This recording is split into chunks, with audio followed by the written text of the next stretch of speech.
Hi, and welcome back to Mineral City TV. I'm your host, Raymond Hall. We're in Building C in room 11 with Bill Gardner and way too cool ultraviolet fixtures and minerals. They produce their own lights and displays for beautiful fluorescent minerals. We're going to have a little chat with him, and he's going to show us some really outstanding fluorescent minerals. So, nice to meet you. Thanks for being on the show. Nice to meet you. Glad to be here. So tell us a little bit about what you do here at Way Too Cool. Okay, so I have a geology degree that I got many years ago, and I have a mining claim. In 1996, we started mining some materials that turned out to be very fluorescent. And you can't sell fluorescent minerals if you don't also sell the ultraviolet lights. So I started building ultraviolet light fixtures in 1998. I sell small ones from 5 watts all the way up to giant ones with 95-watt bulbs in them for taking out in the field or putting in large display cases. We also sell the ultraviolet flashlights, and we buy and sell fluorescent minerals. Yeah, I'm really impressed with the case here. It's really nice, the way, professional looking, but still gives you that UV effect in here. I guess let's talk about a few pieces you've got in here, because they're just gorgeous. Okay, so most of the pieces in here are from New Jersey, from a mine called the Sterling Hill Mine. And one of the things that's odd in here is he's just coming up on a piece of concrete.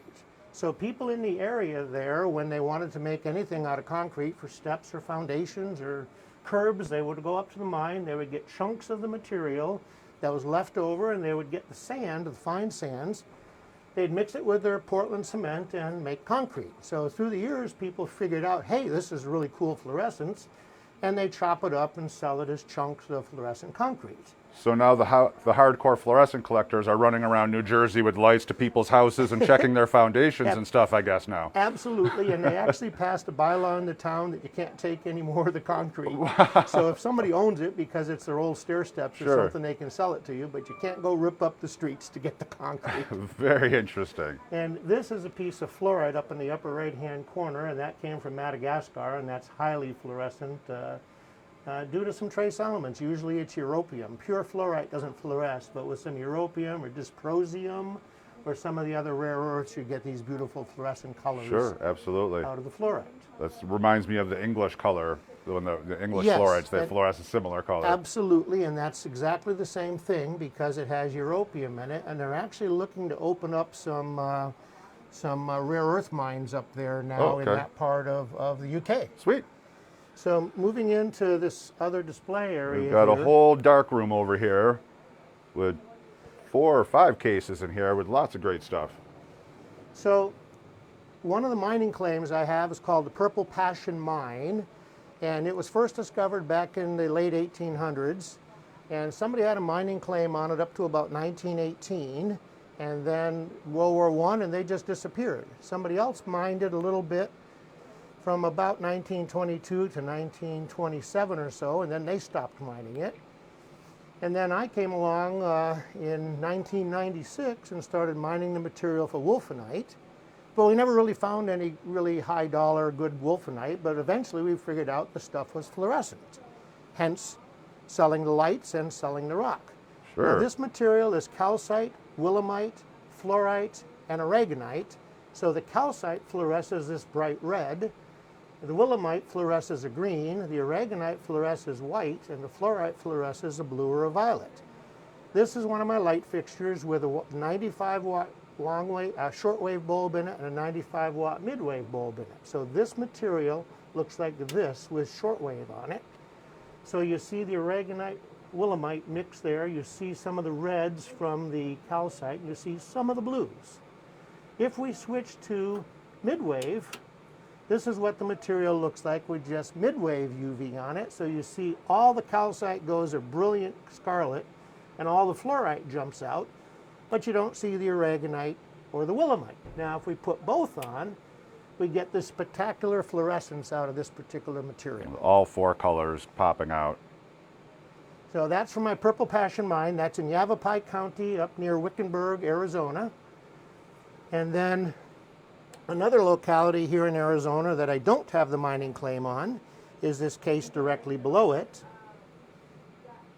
This is material from the Nellie James mine in Sierra Vista, Miller Canyon, And it is the featured article in the Rock and Gem magazine for this month. This month, awesome. Yes. Congratulations. Yes, I did not write the article. Oh, okay. George Pullman All wrote right. the article, but Are some of your pieces in the article, or it's just an article about the region? George's Okay. pieces are in the article. All right. But again, you see the calcite and the willemite. Now you're also seeing some white material, which in this case is hydrozincite, and this red material here, as in this piece here, is smithsonite. So completely different. So this other material, calcite, is an orange, and this smithsonite is actually this bright red. And there's another material present in here, which is sphalerite.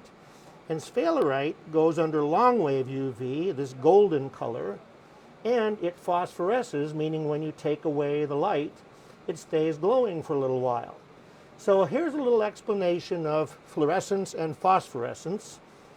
So fluorescence is when the ultraviolet is hitting the material and exciting the electrons, and they're jumping up and down, and as they fall back down, they give off the energy of the light that you see. So you can liken that to a rave where people are listening to the music and jumping up and down and shouting along with it. And the phosphorescence is when the music stops and they keep jumping up and down for a little while. And then they realize the music stopped and they stop jumping up and down and shouting. So phosphorescence is the after effect from the fluorescence. Sure. It's a great explanation. All right, next to it, recognizable to New Jersey because, well, I'm not far from there in New York, so I can easily recognize the Franklin and Sterling material, and that sure is what we've got here.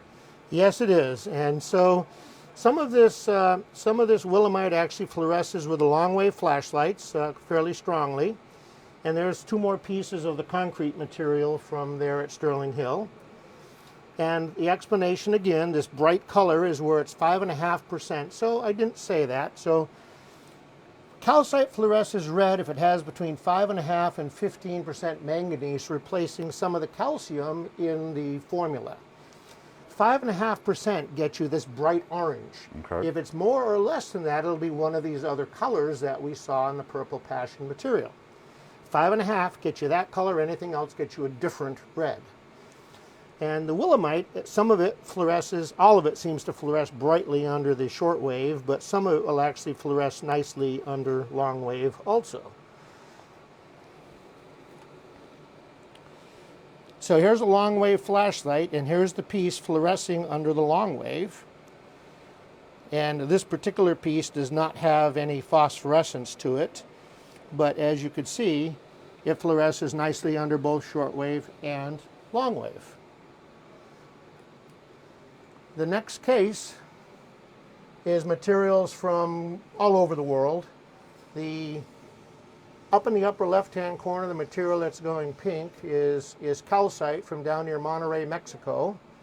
The material here in the middle is a combination of fluorite and calcite from Peru. And as you can see with the long wave flashlights, the material is just spectacular. Very bright, especially, yeah, when you hit it with that long wave as well.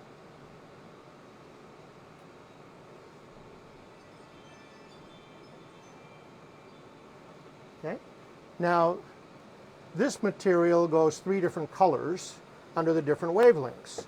So if we were to put just shortwave on this one, I expect it to fluoresce blue.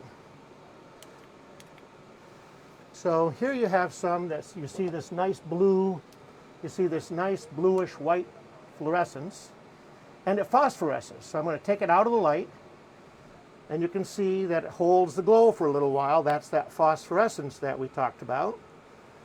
And so that's what the material looks like under the shortwave. Now, if we turn off shortwave and turn on midwave,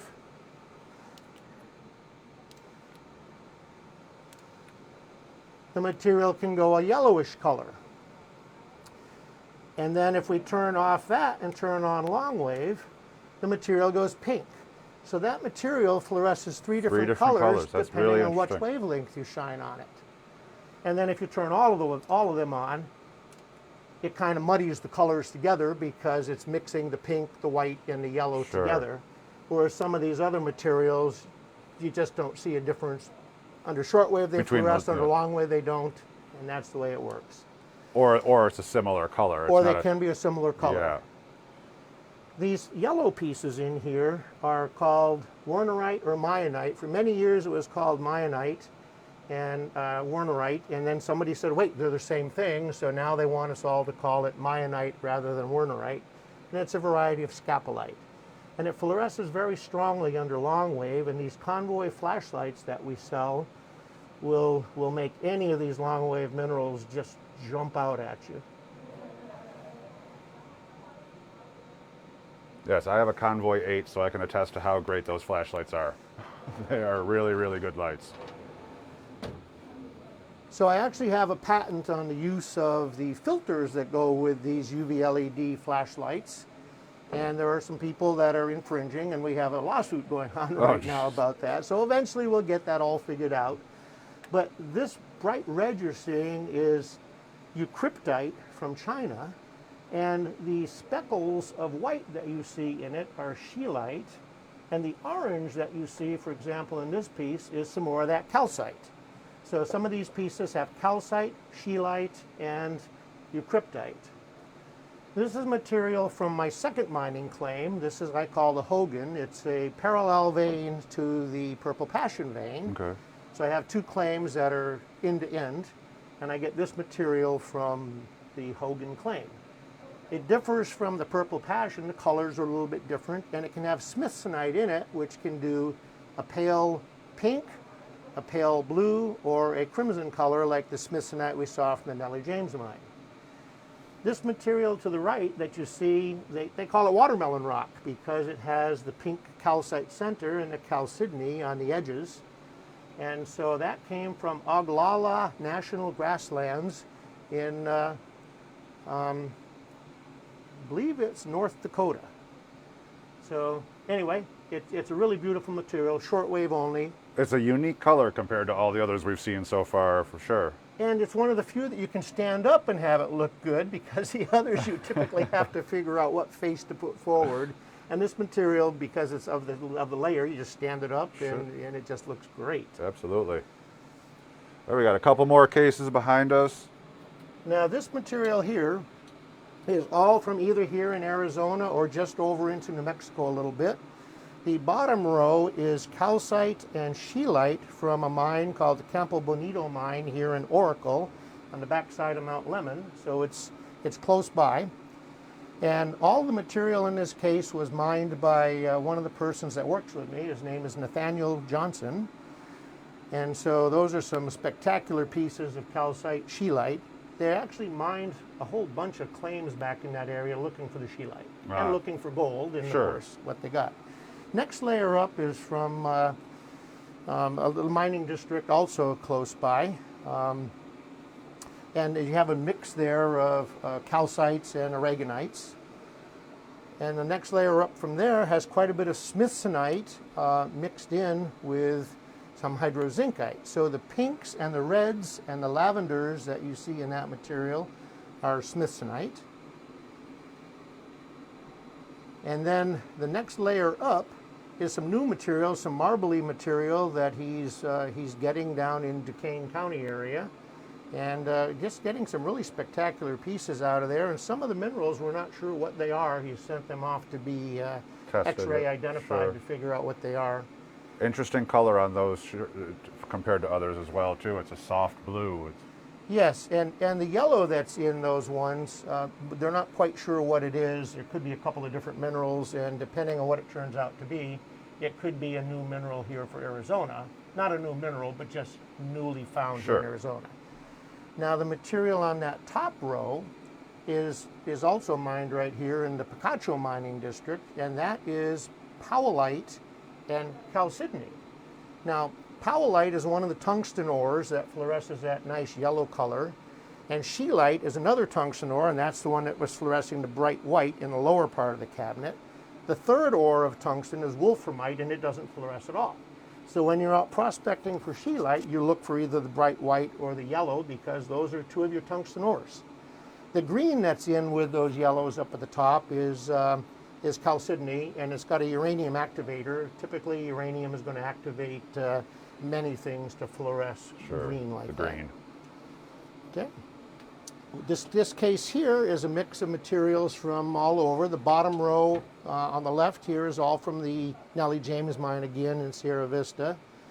The pinks and lavenders on the next shelf up are smithsonite from the El Refugio mine down in Mexico, Sinaloa, Mexico.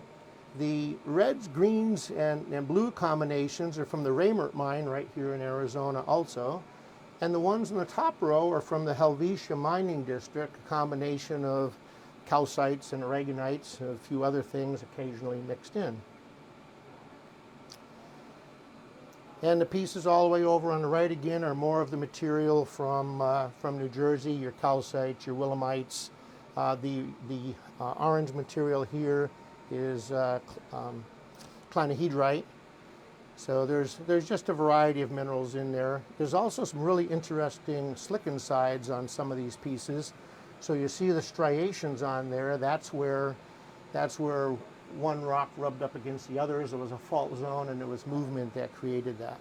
What's the blue on the center one in the middle shelf there? What's making the blue there? There's some hardestonite in there. So that would be from the Franklin mine rather than the Sterling Hill mine, because hardestonite didn't occur at the Sterling Hill, but only over at the Franklin. Yeah, you don't see that blue as often. That's correct. That's one of the ones that's a little bit odd. They're getting it from there. They're getting it from a place over in Sweden. And that's how that works. Now, for these flashlights, are actually quite nice. As you can see, this flashlight from 18 inches away is lighting up a whole case of that material that goes to 3 different colors. So under shortwave, that would go blue-white. Under the midwave, it would go yellow, and under the flashlight, it goes this pink color. And as you see, there's a whole variety of other long-wave minerals in here. Are we doing time? No, you're fine. You're good. So over on the right-hand side, those red spots are rubies. This material in the middle here is, call it triple T. It's tyrrhodite, tremolite, and talc from Balmat, New York. This is sodalite from Mount St. Hilaire up in Canada. This material is some common opal from right here about 30 miles southwest of Tucson. This material here is all cerussite from over in Morocco. Here we have a mix. Oh, now this is one of those euprolites everybody's talking about. That's some of that sodalite.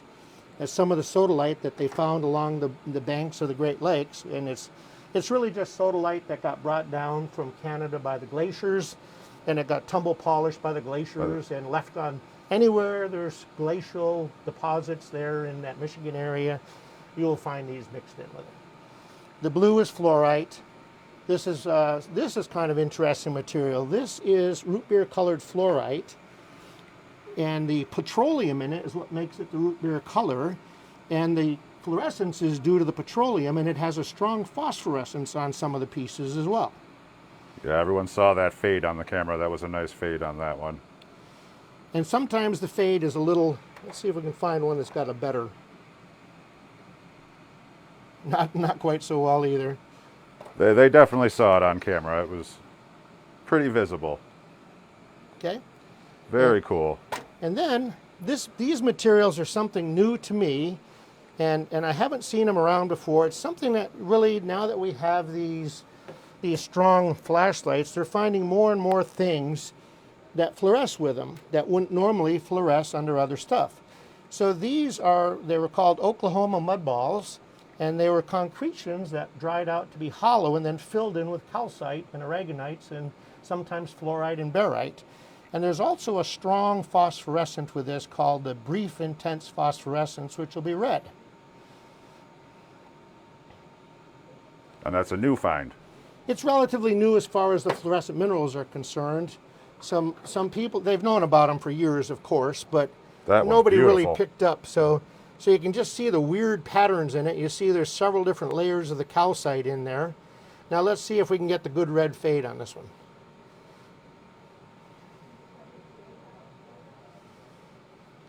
And on some of these pieces, you also have a calcite in the middle. That's another deposit of calcite, and it gets you a completely different phosphorescence. So you're seeing a pale greenish phosphorescence there. So the calcite will, the stuff that's fluorescing reddish and kind of pinkish will give you the red flash, and the material that's fluorescing white in there will give you the green.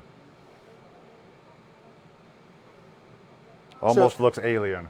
Yeah, so these were called Oklahoma mud balls, and the person up there who's promoting these didn't really like the name, and so he says everybody that comes in and sees these in his shop's like, oh my God.